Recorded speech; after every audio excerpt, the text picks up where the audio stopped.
आसिफ भाई, स्वागत है आपका ब्रेकिंग ट्यूब में। बहुत शुक्रिया। मुस्लिम पॉलिटिक्स को लेकर के ही खास तौर पर अगर बात शुरू करते हैं, आप क्या देखते हैं पॉलिटिक्स का नैरेटिव? मुस्लिम पॉलिटिक्स की सबसे बड़ी विडंबना क्या है? मुसलमानों ने किसी मुस्लिम को अपना लीडर माना ही नहीं। अच्छा जी, बीजेपी ने बीच में तो कोशिश की थी, पहले शिया मुस्लिम्स को, फिर पासमानदा मुस्लिम्स को जोड़ने की, और मुझे लगता है शायद गिव अप कर दिया। मुसलमानों को इग्नोर करके या उन्हें अलग करके चाह के भी कर नहीं सकता। प्रधानमंत्री या सेंट्रल लीडरशिप तो जरूर सबका साथ सबका विकास की बात करती है, पर मुख्यमंत्री योगी आदित्यनाथ क्लियर है, वो 80-20 की बात करते हैं। आप देखिए कि केंद्र सरकार में एक भी मुस्लिम मिनिस्टर नहीं है आज की तारीख में, लेकिन राज्य सरकार में है। जो लोग मुस्लिम इश्यूज मुसलमानों के लिए जान दिए पड़े हैं साहब, मुसलमानों के हमारे अलावा कोई हितैषी नहीं। इसलिए ऐसा लगता है उनका पॉलिटिक्स में होना जो है वो मुसलमानों के लिए नुकसानदेह। समाजवादी पार्टी 29-30 एमएलए मुस्लिम है, एमआईएम को सब वोट दे भी देंगे तो कितने, 4-6। पर वो ये तो कह रहे हैं कि आप हमको कहते हो कि भाई वोट नहीं बांटने दो, आप आ रहे हो तो इससे वोट बंट जा रहा है, पर जहां मैं नहीं लड़ रहा हूं वहां भी आप चुनाव हार जा रहे हो। बात बचाने की नहीं है। यूसुफ पठान क्यों चले गए? हर आदमी नोटिस तो वोटिस आदम आई हाँ हो नहीं जाएगा कि चाहे उसे कुचल दिया जाए, रगड़ दिया जाए, मिटा दिया जाए और फिर भी वो टस से मस न हो। आजम खान पर जब ये मुसीबत आई है तो कोई भी मुस्लिम लेजिस्लेचर अक्रॉस द पार्टी वो उनके दर्द पर मरहम लगाने नहीं जाते। नहीं मिलने गए, उसकी वजह आजम साहब खुद भी। नेताजी बैठे थे, बैठे बैठे कहने लगे कि हमने जो है कितने नेताओं, मुस्लिम नेताओं को आगे बढ़ाया, लेकिन आजम कोई नहीं बन पाया। जुमे का दिन था, फ्राइडे, विधानसभा चल रही थी, मायावती मुख्यमंत्री थी, इरशाद आ रहे थे, सामने से कैंटीन की तरफ जा रहे थे। आजम साहब ने इरशाद इधर आओ, नमाज पढ़ने क्यों नहीं आए? तो उन्होंने कहा, अरे आजम साहब, अल्लाह पे पूरा भरोसा है, हमें माफ कर देगा, लेकिन ये बहन जी हमें नहीं माफ करें। उत्तर प्रदेश में विधानसभा के चुनाव 2027 में होने हैं और यूपी की सियासत कहानियों और किस्सों से भरी पूरी है। ऐसे किस्सों और कहानियों से भरी पूरी एक पूरी सीरीज हम आपके सामने लेकर आ रहे हैं और मेरे साथ जाने माने पत्रकार, किस्सा गोई में तो उनका कोई सानी ही नहीं है, आसिफ रजा जाफरी। जाने माने चेहरे, शायद ही कोई ऐसा होगा जो नहीं जानता होगा आसिफ भाई को। आसिफ भाई, स्वागत है आपका ब्रेकिंग ट्यूब में। बहुत शुक्रिया। ये जो किस्सा गोई आपका हुनर है और आपकी जुबानी किस्से तो जाने कितने हम लोगों ने सुने, जायकेदार किस्से सुने, कंट्रोवर्शियल किस्से सुने, कितनी ब्रेकिंग न्यूज सुनी और घटनाओं पे आधारित है, और न्यूज कॉर्नर्स पर कितनी सारी ब्रेकिंग्स देखी। आपको इस पूरी चर्चा, इस पूरी सीरीज में जोड़ने का जो उद्देश्य हमारा था वो यही था कि लोग, जो आम दर्शक हमारा है, वो ये जान पाए कि यूपी की सियासत में क्या कहानियां हुई, क्या किरदार आए, कैसे आए, उनकी डेस्टिनी कैसी रही, और आने वाले दिनों में भी अब 27 का चुनाव आने वाला है तो कौन कैसा है, क्या चल रहा है, अंदर खाने क्या सियासत चल रही है। ये मुस्लिम पॉलिटिक्स को लेकर के ही खास तौर पर अगर बात शुरू करते हैं, आपको क्या लगता है, मतलब ये क्या कुछ हो रहा है? मायावती जी भी कोशिश कर रही हैं कि एक बार फिर मुस्लिम्स को अपनी तरफ ले आएं, समाजवादी पार्टी और कांग्रेस के साथ, इंडिया गठबंधन के साथ एक बड़ा पैटर्न रहा ही है। बीजेपी ने बीच में तो कोशिश की थी, पहले शिया मुस्लिम्स को, फिर पासमानदा मुस्लिम्स को जोड़ने की, पर मुझे लगता है शायद गिव अप कर दिया है। और यूपी में प्रधानमंत्री या सेंट्रल लीडरशिप तो जरूर सबका साथ सबका विकास की बात करती है, पर मुख्यमंत्री योगी आदित्यनाथ क्लियर है, वो 80-20 की बात करते हैं। आप क्या देखते हैं पॉलिटिक्स का नैरेटिव? आपने अभी यूपी की बात की कि मुख्यमंत्री जी बात भले करते हो, लेकिन आप देखिए कि केंद्र सरकार में एक भी मुस्लिम मिनिस्टर नहीं है आज की तारीख में, लेकिन राज्य सरकार में है। दानिश आज़ाद अंसारी राज्य मंत्री हैं। केंद्र में 2 मिनिस्टर हुआ करते थे पहली सरकार में, एक मुख्तार अब्बास नकवी साहब और एक एमजे अकबर साहब, जो हम ही लोग के प्रोफेशन से जुड़े हुए थे। तो एमजे अकबर साहब तो मीटू ले गया उनको, और मुख्तार अब्बास नकवी साहब फिर बाद में उनका भी मामला रह गया। शहनवाज हुसैन साहब थे तो उनको वापस बिहार भेज दिया गया, बिहार में मिनिस्टर थे, इस बार शायद वो भी नहीं है बिहार में। तो मुस्लिम पॉलिटिक्स की जहाँ तक बात है, आप मुसलमानों की तादाद पूरे भारत में करीब 35 से 40 करोड़ होगी।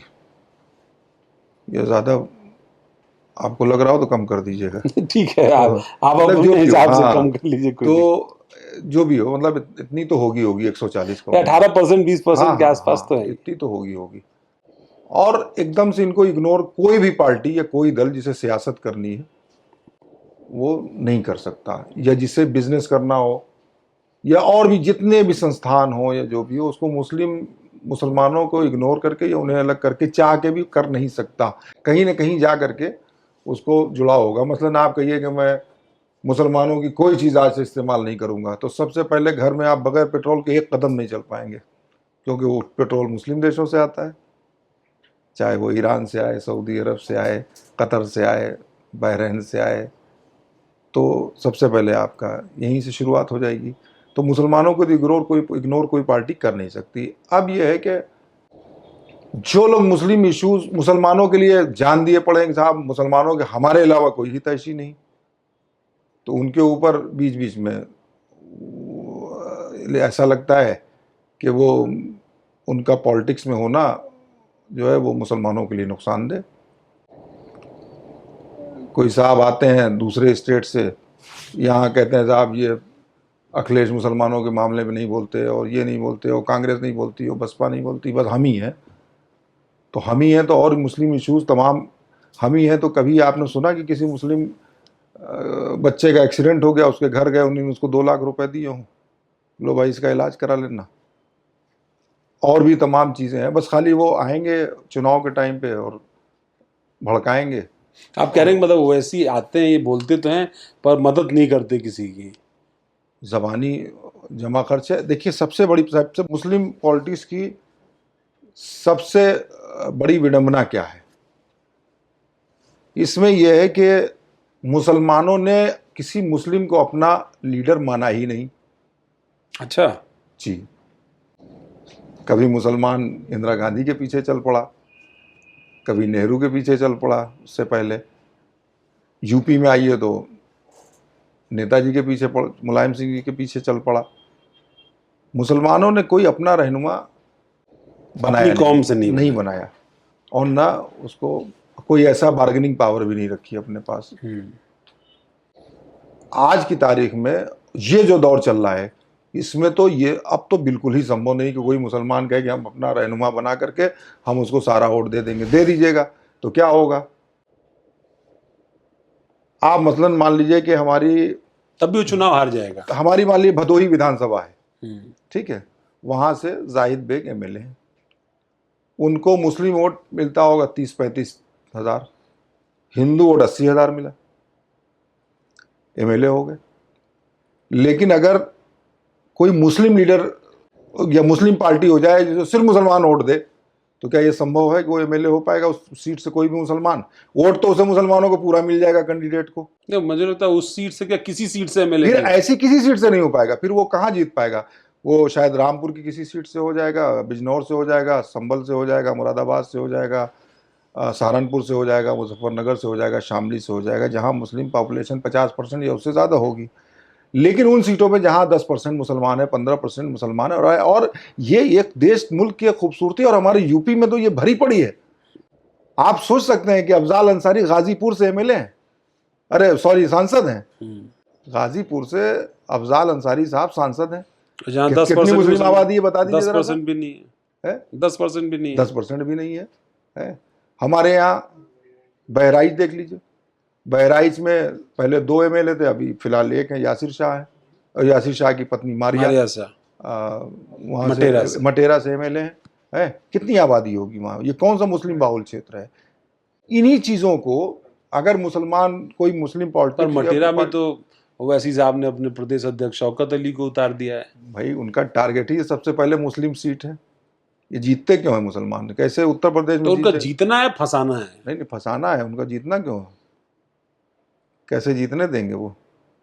भाई उनकी इसीलिए तो वो मशकूक है मुसलमानों के बीच में, इसीलिए वो मशकूक है मुसलमानों के बीच में कि भाई अब वहाँ गए बंगाल में, पहुंचते ही सबसे कंट्रोवर्शियल आदमी से उन्हीं ने हुमायूं कबीर से समझौता कर लिया, दक गए। उत्तर प्रदेश में आए, अभी अभी विधानसभा की आपने शुरुआत का, रहने वाले शौकत जो है उनके प्रदेश अध्यक्ष MIM के, रहने वाले आजमगढ़ के हैं, तो आजमगढ़ में 10 सीटें किसी एक सीट से क्यों नहीं कर लिया आपने? और वो भी मुस्लिम्स की आबादी बड़ी अच्छी है भाई, आप किसी सीट से लड़ जाइए। अगर आप इतने पॉपुलर हैं कि आप प्रदेश किसी सीट से लड़ जाएंगे, तो किसी सीट से लड़ जाइए, तो फिर मटेरा ही क्यों? अब उन्होंने मटेरा चुन लिया क्योंकि वहाँ मुस्लिम MLA है। तो और आप देखिए पश्चिमी यूपी में भी मुरादाबाद आ रहे हैं, वो अभी बिजनौर होके गए हैं। अब ये उन सीटों पे जहाँ जहाँ वो, और इस बात को ऐसा नहीं, इस मुसलमान बहुत समझदार है, इस बात को मुसलमान समझ रहा है, इस बात को मुसलमान समझ रहा है, और बहुत फूक फूक के, बहुत सोच समझ के वो कदम रखता है। मान लीजिए कहीं भी 10-5 MLA हो गए, आज हमारे पास समाजवादी पार्टी के पास और दूसरी पार्टियों में तो नहीं है कोई, 29-30 MLA मुस्लिम है, लेकिन एक MLA शायद अपना दल में, एक MLA। अगर मान लीजिए सब MIM को सब वोट दे भी देंगे तो कितने 4-6 MLA हो जाएंगे, वो क्या कर लेंगे?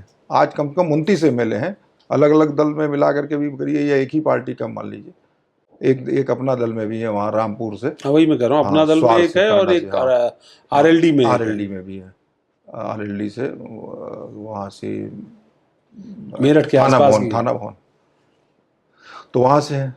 तो ये मुस्लिम सीटें जो आज हैं, इनकी भी संख्या कम हो जाएगी अगर उनकी जो जिसमें वो लगे, अगर वो कामयाब हो गए। नहीं, पर ये तो कह रहे हैं कि आप हमको कहते हो कि भाई वोट नहीं बांटने दो, आप आ रहे हो तो इससे वोट बंट जा रहा है, पर जहां मैं नहीं लड़ रहा हूं वहां भी आप चुनाव हार जा रहे हो। वो कह रहे हैं वहां भी तो नहीं बचा पा रहे हो आप। बात बचाने की नहीं है, बात और फिर वो ये भी कह रहे हैं कि भाई आपके सांसद भाग जा रहे हैं। वो कह रहे हैं तृणमूल के दिखे भाग गए, आम आदमी पार्टी के भाग गए, ऐसे और भी सांसद भाग जा रहे हैं। तो जब आप बचा पा नहीं रहे, जिसे भागना है अवनीश भाई, कौन रोक पाएगा? बिहार में इनके 5 सांसद जीते थे, विधायक जीते थे, और लेकिन सब RJD में चले गए थे कि नहीं चले गए थे? भागने वाले कौन रोक पाएगा? वो चाहे मुस्लिम हो, हिंदू। आज क्या बताइए, यूसुफ पठान नहीं चले गए TMC से? यूसुफ पठान क्या नहीं चले गए? इसके लिए भागने के लिए मुसलमान होना या न होना शर्त थोड़ी है। यूसुफ पठान क्यों चले गए? भाई यूसुफ पठान का काफी स्टेक गुजरात में है, तो यूसुफ पठान इसलिए चले गए कि भाई उनको कुछ खतरा महसूस हुआ होगा। सरकारी जमीन उन्होंने कब्जा कर रखी थी वहां पे, उनका बाउंड्री जो है वो सरकारी मशीन के उसमें थी, मुकदमा चल रहा था उसमें। अब हर आदमी तो हो नहीं जाएगा कि चाहे उसे कुचल दिया जाए, रगड़ दिया जाए, मिटा दिया जाए, और फिर भी वो टस से मस न हो, है उस पर मुकदमे लगे हैं। और ऐसे मुकदमे कि वही 2 पासपोर्ट कोई और रखे हैं तो उस पर कोई कार्रवाई नहीं, इनके 2 ID हो गई तो उसमें सजा हो गई। आजम खान भी भाजपा में चले जाए, क्यों नहीं चले यार? हर आदमी का अपना अपना ज़मीर होता है, अपना उसूल होता है कि सब ऐसे ही कैसे चला जाएगा भाई। जो उसूलों से समझौता कर लेगा तो वो चला जाएगा, जो नहीं कर पाएगा तो हो सकता है वो परेशानी, आज के दौर में परेशान हो, सताया जाए, जेल जाए, और तमाम दिक्कतें उसके साथ आएँ। लेकिन इतिहास में जब लिखा जाएगा तो ये नहीं लिखा जाएगा, इतिहास भी तो बनेगा। तो इतिहास में ये नहीं लिखा जाएगा कि आजम खान साहब जो है वो हुकूमतों के सामने झुक गए। पर एक चीज बताइए ना, मतलब ये अब आपने बात छीड़ दिया आजम खान की, तो मैं कह दूं, मतलब आजम खान पर जब ये मुसीबत आई है, या सो कॉल्ड, भाई ये तो माना ही जाता है ना, आज भी इतने चैलेंजेस के बाद भी वो कोई MLA MP नहीं है इस वक्त, लेकिन उत्तर प्रदेश के सबसे बड़े मुस्लिम चेहरे हैं, मुस्लिम राजनीति के सबसे बड़े निर्विवाद चेहरे हैं आजम खान।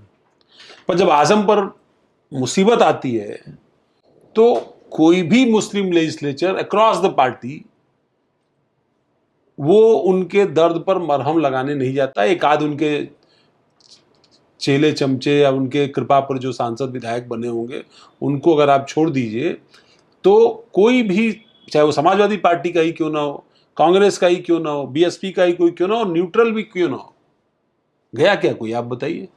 हाँ ऐसा है। ये आजम साहब जब जेल में गए, उसकी वजह नहीं मिलने गए, उसकी वजह आजम साहब खुद भी है। बहुत से लोगों ने उनसे मिलने के लिए कोशिश की, उन्होंने मना कर दिया, हमें नहीं मिलना किसी से। कई बार तो अखिलेश जी ही इस डर के मारे नहीं गए कि वहां पहुंच के मिलने से पहले जब तक बात ना हो जाए। इससे मतलब ये इस हाँ इंसल्ट से अच्छा है कि जाओ ही हाँ, नहीं। नहीं जाओ, ठीक है, कई बार। लेकिन जब ऐसी जरूरत महसूस हुई, जब उन तक मैसेज गया और सारी बातें हो गई, तो गए, जेल में मिल के आए। लोकसभा चुनाव से पहले मुलाकात हुई, जेल में गए, अखिलेश जी मिल करके आए। उससे पहले शायद पिछली बार इमरान मसूद ने कोशिश की थी मिलने की, प्रियंका गांधी मिलना चाहती थी, उन्होंने मना कर दिया था। ऐसा नहीं है, आजम साहब प्रदेश के नहीं देश के बड़े नेता हैं, ठीक है, और उनको नेता बनाने में स्वर्गीय मुलायम सिंह जी का बहुत बड़ा हाथ है। और उन्हीं ने एक लीडरशिप ऐसी पैदा कर दी जो ऐसी लकीर खींच दी है मुसलमानों के, उत्तर प्रदेश के नेताओं कि उतना बड़ा नेता फिर कोई हुआ नहीं दूसरा। एक बार हम लोग बैठे थे नेताजी के पास, तो आजम साहब पार्टी से जा चुके थे, निकाले जा चुके थे रामपुर चुनाव के बाद, या रामपुर चुनाव के बीच में ही निकाल दिए गए थे जब जयाप्रदा चुनाव लड़ने उसके बाद निकाले उसके गए, बाद तो उस समय निकाले तक गए। हाँ, खामोश उस समय तक खामोश थे। तो नेताजी बैठे थे, बैठे बैठे कहने लगे कि हमने जो है कितने नेताओं, मुस्लिम नेताओं को आगे बढ़ाया, लेकिन आजम कोई नहीं बन पाया। तो एक हम लोग के और जानने वाले वहीं बैठे, तो उन्होंने कहा नेताजी आप तो उस हैसियत में जिसके कंधे पे हाथ रख दीजिए, जो मुस्लिम नेता के, वो वही आजम खां आजम हो बन जाएगा। जाएगा। तो नेताजी फट से बोले कि भाई क्या तुम्हें लगता है मैंने रखा नहीं? अच्छा, मैंने किसको मौका नहीं दिया? मैंने अमरोहा में महबूब अली को बनाया, मैंने शाहिद मंजूर को बनाया, मैंने नवाब इकबाल महमूद को बनाया, मैंने डॉक्टर वक़ार अहमद शाह को बनाया, मैंने अहमद हसन को बनाया, मैंने कमाल अख्तर को बनाया, उन्हीं ने ऐसे करके हाजी रियाज को बनाया। तो इस तरह करके तमाम नाम उन्हीं ने गिना दिए। काजी रशीद मसूद हाँ, को साथ में कहा जोड़ा। लेकिन जो मुसलमानों में जो डिमांड आजम खां जो की है, अपील, जो अपील, वो किसी की नहीं है। और उसका कारण भी ये हो सकता है कि जैसे कि उन्होंने एक नाम मंत्री का नाम लिया, तो नाम लेना ठीक नहीं है। उन्होंने कहा देखिए उसको, वो एक आया तो मैंने उससे कहा, अरशद मदनी साहब का कोई काम था, तो अरशद मदनी साहब उनके पास आए, उन्होंने कहा कि उस मुस्लिम मिनिस्टर को फ़ोन कर दीजिए। तो नाराज़ हो गए नेताजी, उठ के खड़े हो गए, कहने लगे कि अरशद साहब, मदनी साहब, आप इतने बड़े देश के नहीं दुनिया में आप जाने जाते हैं, इतने बड़े आप मौलाना, इतने बड़े आलिम हैं, और आप मुझसे ये बात कर रहे हैं कि मैं फ़ोन कर दूँ मुस्लिम मंत्री को? अगर आप अपने मुस्लिम मंत्री को भी हाँ, अगर और आपकी इशारा नहीं खुद न सुनेगा, कर पाए, हाँ। आप नहीं सुनेगा, तो फिर किस बात के आप मुसलमानों के इतने बड़े लीडर हैं? रहनुमा है। हाँ, बोले नहीं नहीं आप बात समझिए, आप कर दीजिए, ये कर दीजिए। बहरहाल उन्होंने जो था उन्होंने कहा। तो उनका नेताजी का कहना यह था कि हमने फिर कर नाम लिया उसका, कहने लगा बताइए फलां मंत्री है, वो लखनऊ आता है, कैबिनेट अटेंड करता है, वापस अपने क्षेत्र में चले। अरे हमने उसको प्रदेश का मंत्री बनाया है, तो और जिलों में भी तो जाओ, हम तो हाँ, प्रदेश का नेता बनना दूसरे है। जिलों में जाओ। तो ये अपने क्षेत्र से आएंगे, वो अपने क्षेत्र तक सीमित रहते हैं। आजम को दूसरे स्टेट से, मेरे पास देवगौड़ा का एक बार फोन आया था हमारे पास कि आजम को भेज दीजिए चुनाव में हमारे यहाँ। दो तीन नाम और लिए, बोले यहाँ वहाँ वहाँ, कहा एक सीट का नाम लिया कि फलां सीट मेरी हार रही थी, तो मुझे लगा कि वहाँ मुसलमान जो है वो दूसरी तरफ से एक तगड़ा कैंडिडेट था मुसलमानों का, मुसलमान हमारा भी कैंडिडेट था, लगा मुसलमान बढ़ जाएगा, तो मैंने आजम खां को भेजा वहाँ पर। और जैसे ही आजम गया, उसने तकरीर करी और वहाँ भाषण दिया, और अगले दिन जो है वो चुनाव, वो जो पलट सीट गया। हमारे लिस्ट में जो सीट 4,000 5,000 वोट से हार रही थी, 15,000 वोट से जीत गई है। तो उनका कहना था कि भाई हमने बहुत कोशिश की दूसरे नेताओं में कि कोई आजम खां बन जाए, मौका दिया तो नहीं बन पाया कोई। पर आपको क्या लगता है, मतलब कोई ऐसा शख्स दिखता है जो कम से कम करीब है आजम खान बनने के? आपको यूपी में कोई ऐसा किरदार नजर आता है मुस्लिम सियासत में?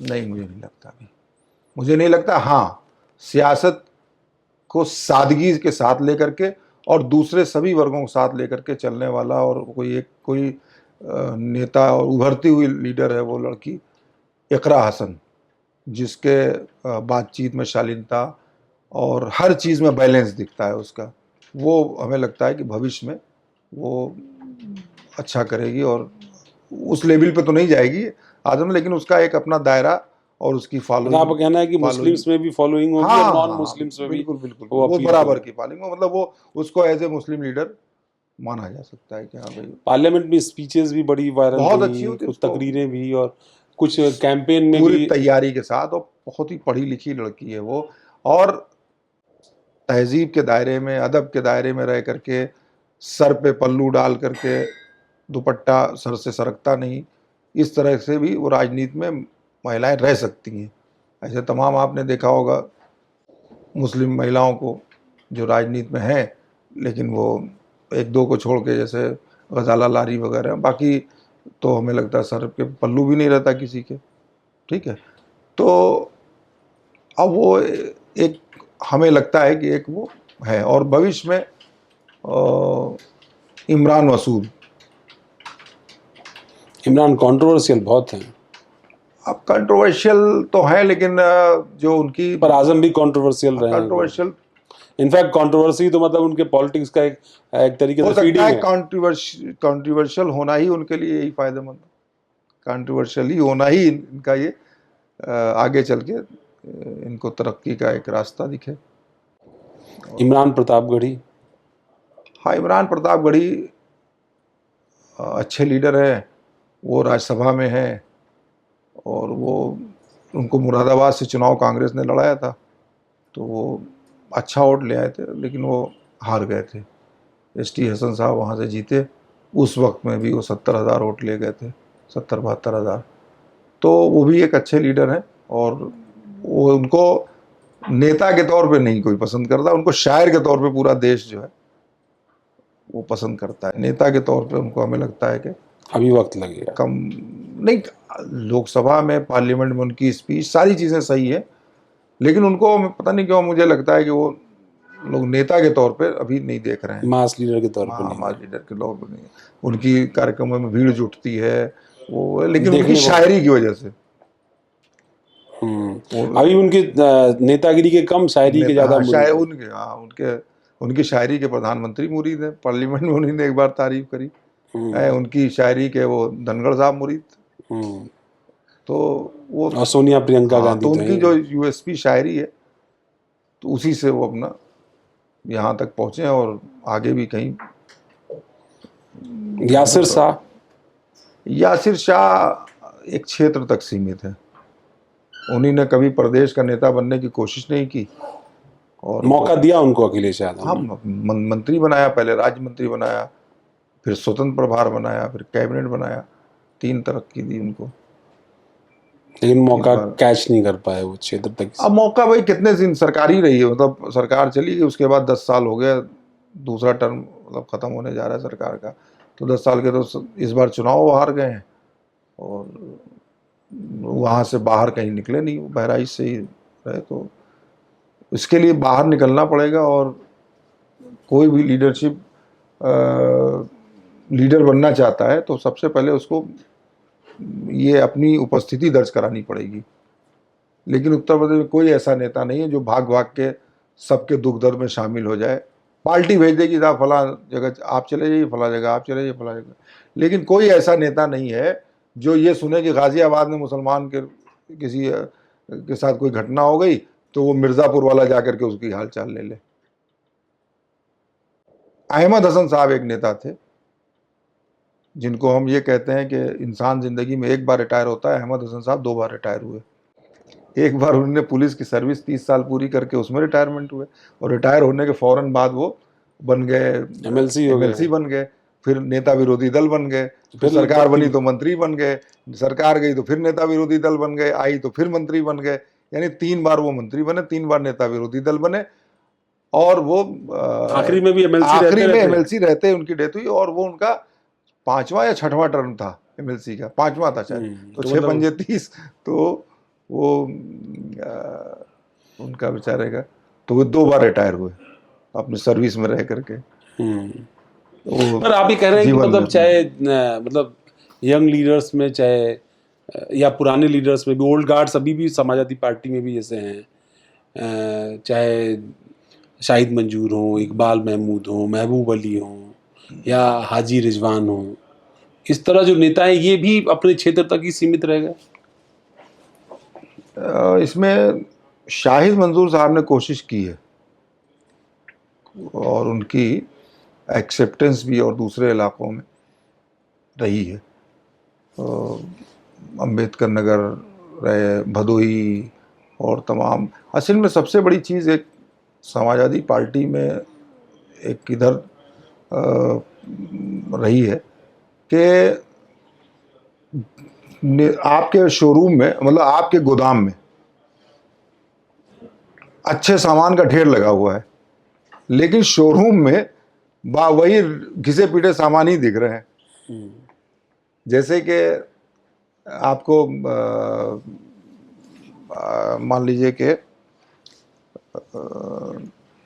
मुस्लिम लीडरशिप है, जैसे शाहिद मंजूर साहब को एक बार जो है नेताजी ने प्रभारी बना के भेजा भदोही का। अच्छा। सरकार नहीं थी तो उनको ये काम दिया गया, तमाम लोग प्रभारी बनाए गए, तो सबको काम ये दिया जाता था कि अलग अलग इलाके के प्रभारी बनते, तो वो जाते थे वहाँ मीटिंग करते थे, उसके बाद फिर वहाँ पे मीटिंग में तीनों विधानसभा अलग अलग मीटिंग करते थे, फिर वहाँ पूछा जाता था कि आपको जिला अध्यक्ष किस चाहते हैं आप, उसमें लोग पर्ची पकड़ा देते थे, कोई खुल के बोल देता था, फिर वो सारी चीज़ें सबसे मिल करके, कार्यकर्ताओं से मिल करके फिर आते थे, एक रिपोर्ट बनाई जाती थी, फिर नेताजी को दी जाती थी और फिर नेताजी उस रिपोर्ट के आधार पर जिला अध्यक्ष बनाते थे, उस रिपोर्ट के आधार पे एक उठापटक होती थी, होता था।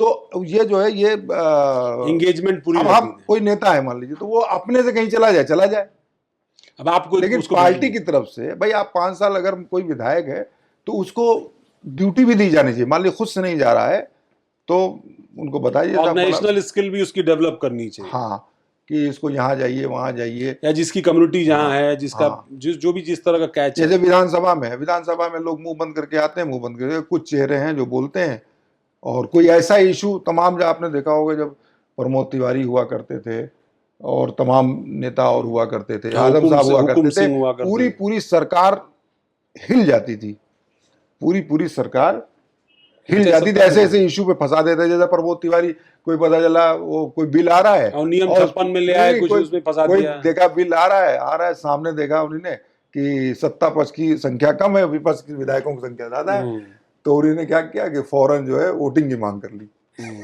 अब सरकार फंस गई, रात का बज रहा है 9, सब चले गए अपने अपने घर, कोई सो गया, कोई दूसरे कामों में व्यस्त हो गया। अब पता चला कि सबको घंटी बजाई, बुलाओ, सबको बुलाओ, सदन स्थगित हो गया जल्दी से।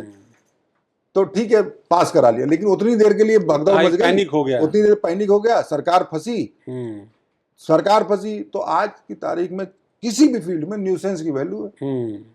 अब हो गया भाई, आधी रात सरकार को जुटाना पड़ा बहुमत, अगले दिन सुर्खियां बनी, प्रमोद तिवारी की पूछ बढ़ी, या आजम खान ने ये काम किया तो उनकी पूछ बढ़ी है। मतलब आजम साहब एक दिन विधानसभा, नेता विरोधी दल थे, निकले विधानसभा से, जुमे का दिन था, फ्राइडे, विधानसभा चल रही थी, मायावती मुख्यमंत्री थी, निकले, नमाज पढ़ के लौटे।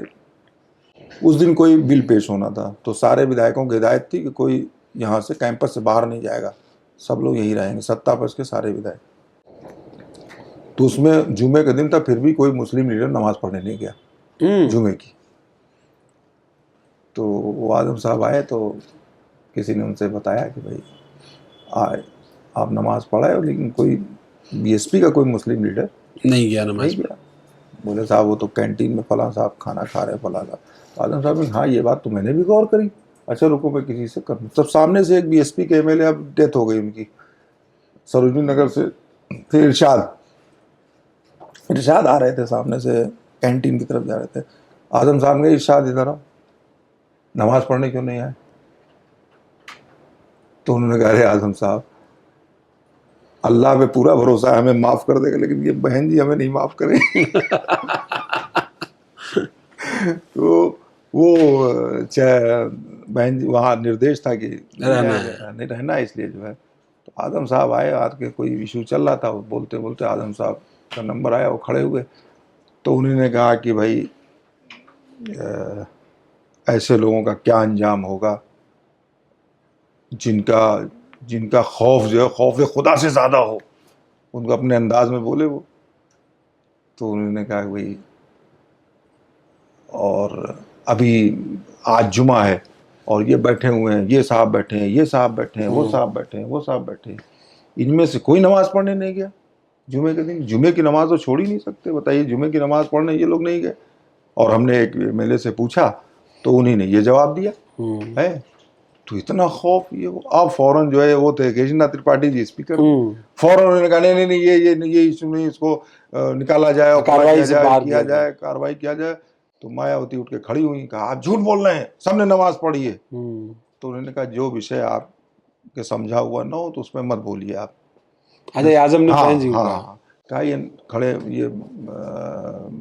खड़े ये बैठे हैं यहाँ पर नसीमुद्दीन साहब, ये उठ के कह दें कि मैंने नमाज पढ़ी है, मैं मान लूंगा।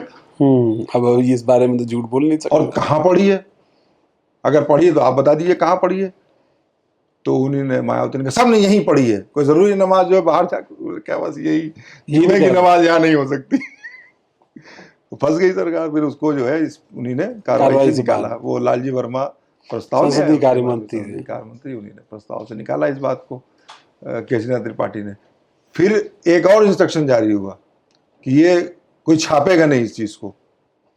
अच्छा, पहले आप कार्रवाई में नहीं शामिल होंगे, स्पीकर ने कहा कि भाई इसको कोई छापेगा नहीं। तो अब ये हुआ कि भाई अब कैसे छापा जाएगा। तो फिर हम लोगों ने गैलरी में आजम साहब से प्रेस कॉन्फ्रेंस कराई, उनके हवाले से चाहते उनके हवाले से। तो उन्होंने फिर प्रेस में बोला कि ऐसे ऐसे हुआ और ये ऐसे, और भी ये तो खैर ये हुआ, और तमाम इश्यूज होते थे जिस पर ऐसे सवाल पूछ लिए जाते थे, जिस पर मंत्री जवाब नहीं दे पाता था कई बार। तो उसमें सरकारें, आपने देखा पिछले 10 साल में कभी ऐसा लगा कि सरकार कभी असहज हुई? असहज एक बार हुई भी तो अपने विधायकों की वजह से हुई, तो धरने में बैठ गए, और उसको भी विपक्ष कैच नहीं कर पाया। उसको भी विपक्ष नहीं, हम करें मान नहीं तो विपक्ष का अपना, वैसे लोग अब सदन में नहीं है, वजह उसकी वो किरदार न वो किरदार है, न वो तैयारी है। समाजवादी पार्टी के कई एमएलए हैं जिनको संसदीय परंपराओं का और संसदीय जो नियमावली है, संसदीय कार्य नियमावली, उन्होंने नहीं पढ़ी होगी पक्का। लोग तो कहते हैं कि समाजवादी पार्टी कई एमएलए हैं जो ये मंत्रियों के पीछे चिट्ठियां लेके घूमते रहते और खाली वो नहीं, ये सभी एमएलए का हाल है। इस विधानसभा 403 में हर दल के एमएलए का लगभग ज्यादातर ऐसे हैं जिनको नियम 56, नियम 51, नियम सत्तापक्ष को इसलिए नहीं कि उन्हें लगाना नहीं है, और विपक्ष को अपने जो पता चला वो मुख्य सचेतक के भरोसे बैठे हुए हैं और वो इनके भरोसे बैठे हुए हैं। तो इस वजह से अब कोई पता चला कोई ऐसे ही सवाल लगा दिया जाए जिसका सरकार जवाब ही ना दे पाए, वो भी नहीं हो पाता। मतलब नॉर्मल क्वेश्चन, किसी ने ये भी सवाल कोई नहीं लगाता विधानसभा में, कोई विधायक, कि पूरे साल कितनी हत्याएं हुई, कितना क्राइम बढ़ा। ठीक है, एक आखिरी एपिसोड आपसे इसमें रिकॉर्ड करता हूं मैं, ये जो कमाल अख्तर का एपिसोड है। अभी कहा जा रहा है कि एक बार फिर आजम खान का जो दमखम है वो मुरादाबाद मंडल की राजनीति में फिर से दिखा है, और वो उनका ही पॉलिटिकल इम्पैक्ट था जिस इम्पैक्ट के नाते अखिलेश यादव को भी पीछे हटना पड़ा, कमाल अख्तर को भी कदम पीछे हटना पड़ा उस कंट्रोवर्सी में, और मुख्य सचेतक के पद से इस्तीफा देना पड़ा। अलग बात है, कमाल अख्तर भी पार्टी में बड़ा चेहरा रहे हैं, मुलायम सिंह यादव के भी प्रिय रहे हैं, अखिलेश यादव के भी प्रिय रहे हैं, कैबिनेट मंत्री, राज्यसभा, सब कुछ वो भी रह चुके हैं। कमाल अख्तर समाजवादी पार्टी के बहुत वफादार सिपाहियों में से हैं। एक बार कमाल अख्तर साहब को विधानसभा का चुनाव लड़ाया जा रहा था, उनको कह भी दिया गया था, किन्हीं वजहों से उनका टिकट मना हो गया।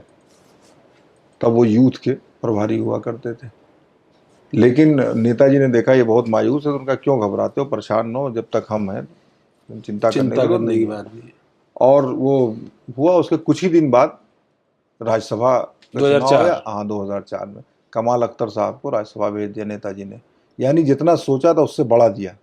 तो जबकि यंग लीडर थे उस वक्त, तो बहुत कम उम्र रही होगी। उसके बाद फिर 2012 में चुनाव लड़े, जीते तो कैबिनेट मंत्री बने, भारी भरकम विभाग रहा उनके पास, खाद्य रसद जैसा विभाग रहा। लेकिन कमाल अख्तर ने कभी किसी चीज का शिकवा हमें नहीं लगता कि पार्टी लेवल पे किया। रुचि वीरा का जो ये एपिसोड है, इन लोगों से जो वाद विवाद है, वो रुचि वीरा का एक प्रतिनिधि है, उसकी वजह से है, ठीक है। अच्छा हाँ, वो बिजनौर के रहने वाले हैं, खुशनूर नाम है उनका, अच्छा। उनकी वजह से है। तो उनको लेकर के या उनकी दखल अंदाजी की वजह से उनका कहना था कि भाई हम इनका झोला नहीं ढोएंगे, हम सांसद जी को जानते हैं, मतलब हमें कोई प्रतिनिधि नहीं डायरेक्शन देगा या कि ये कर दो वो कर दो या जो भी वो। और राजनीति में बराबर, अगर हमारी सांसद का कहीं कार्यक्रम तो हमारी भी तो फोटो लगाएं, हम्म। या हम आरोप है कि भाई हम उनकी फोटो नहीं लगा रहे हैं या ये कर रहे हैं वो कर रहे हैं। दूसरी बात जो उनको जो कार्रवाई की बात हुई, वो कार्रवाई की बात ये हुई कि रुचि वीरा एक महिला है, ठीक है, वो इस चीज़ को सीधे मीडिया में लेके चली गई। फिर उसके बाद यहाँ बैठक हुई, राष्ट्रीय अध्यक्ष जी पंचायत हुई, अखिलेश जी के यहाँ पंचायत हुई। उस पंचायत में भी दोनों पक्ष जो है हो रहा है, लेकिन उसमें ये हुआ कि भाई ये है और इसको दूसरी पार्टियां विपक्ष, खासतौर से बीजेपी, इसको इशू बना रही है कि महिला के साथ अपमान हुआ, महिला का अपमान किया गया, महिला का ये किया गया, ठीक है। और उसको हिंदू मुस्लिम की तरफ भी हाँ, तो उससे बेहतर ये है कि वो कर दिया जाए, क्या कहते हैं इसको, इस एपिसोड को ख़त्म कर दिया जाए। कमाल अख्तर साहब मुख्य सचेतक के पद से थे, उन्होंने इस्तीफा दे दिया, कंट्रोवर्सी थी खत्म, मतलब जो लोगों का विवाद था उनको लगा कि संदेश तो यही गया ना कि आजम खान का चूंकि रुचि वीरा पर हाथ है तो उससे एक पॉलिटिकल इम्पैक्ट वो ठीक है, नहीं, लेकिन उसका कोई ये इसमें अखिलेश जी इस मामले में बहुत क्लियर हैं, बहुत ज़्यादा। ये आपको लग रहा होगा कि आजम साहब के दबाव की वजह से, या आजम साहब का तो कोई मैसेज भी नहीं आया होगा। मुझे लगता है कि वो अपना लोकल लेवल का मामला था, इशू था, जिसको इन्होंने अपना इस तरह से सेटल कर लिया इन लोगों ने। और अच्छा भी यही था, क्योंकि वो विवाद बढ़ता तो उसका फ़ायदा नुकसान दोनों, मतलब नुकसान ही होता, फ़ायदा क्या होता कि एक महिला को आगे करके लोग, वो सांसद जी भी मानती ना, वो अपना वो करती रहती हैं। अब इससे वो भी खुश हो गई, और कमाल अख्तर के पास से क्या चला गया, मुख्य सचेतक कभी सरकार तो है कभी है, सरकार है नहीं तो फिर कोई ऐसी बड़ी बात। हाँ, विधायक तो है, वो विधायक इस्तीफा थोड़ी ले लिया गया। ठीक है, ये बहुत बहुत धन्यवाद आसिफ भाई। अगली बार जब हम लोग मिलेंगे तो हम लोग बात करेंगे खासतौर पर ओवैसी फैक्टर की, मुस्लिम किरदारों की, जो 2027 के चुनाव में बहुत अहम किरदार बनने वाले हैं, उन इलाकों की जहां पर SIR हुआ है और कहा जा रहा है कि 30% तक वोट जो है वो काट दिए गए। उस राजनीति की भी बात करेंगे जो कहती है 80-20 की बात, अच्छा, या 95-5 की बात करती है। 2027 के चुनाव में वो कौन से ऐसे मोहरे होंगे जो पॉलिटिकल पार्टीज आगे रखेंगी, जिनके दम पर 27 की सियासत का दरअसल शतरंज बिछेगा या उसकी बिसात बिछेगी। मिलते हैं अगले वीडियो में। इस वीडियो में आपको जो कुछ भी पसंद आया जरूर कमेंट बॉक्स में हमको बताइएगा। पसंद आया हो तो लाइक और सब्सक्राइब करना मत भूलिएगा। ये चर्चा यूं ही जारी रहेगी और बदस्तूर चुनाव तक जारी रहेगी। हम लोग कोशिश करेंगे कि सभी ऐसे मुद्दे, समसामयिक मुद्दे, राजनीति से जुड़े हुए मुद्दे, सत्ता और विपक्ष से जुड़े हुए मुद्दे इस कार्यक्रम में समेट करके लाएं। बहुत बहुत धन्यवाद। नमस्कार।